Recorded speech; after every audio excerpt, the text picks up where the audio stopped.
हिँड्छु खोज्न परिवारको हाँसो खुसी कुल्झिन्छु त्यो स्वार्थ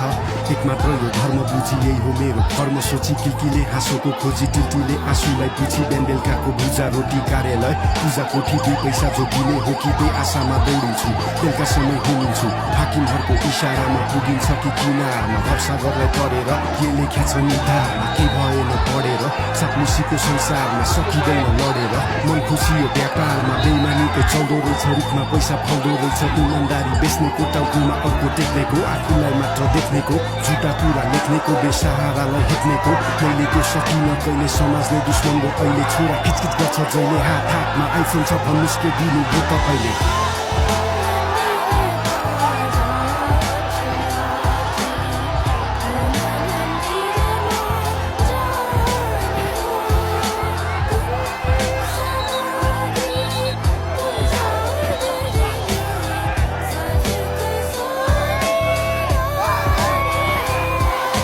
छिमेकीको घरमा नयाँ कम्प्युटर ल्याएको छ रे सधैँ घरमा ककटेल पार्टी ठुलो सचिव भएको रे घोर्लेको पकेटमा हात्ती महँगो घडी लाएको रे हजुरबाको खिल्छ छाती भ्रष्टाचारी भएकोले छोरा मेरो बिलौना गर्छ बाइसाइकल चाहिँ चाहियो रे छोरीलाई खेलौना छैन बार्बी डल ल्याइदो रे कहाँबाट ल्याउनु छोरी देशको सेवा गर्दैछु होइन म त्यो घुसखोरी बल्ल पेट भर्दैछु हिन्दी नै म मर्दैछु तौला मुख जोड्दा जोड्दै बिन्ती है म गर्दैछु हाम्रो दिल्ली औला कतै नानी तिमी नरुनु है अर्को महिना किनिदिन्छु नि ल्याउरो चाहिँ नहुनु है यसपालि चाहिँ रुनु दिन्छु बुढी मलाई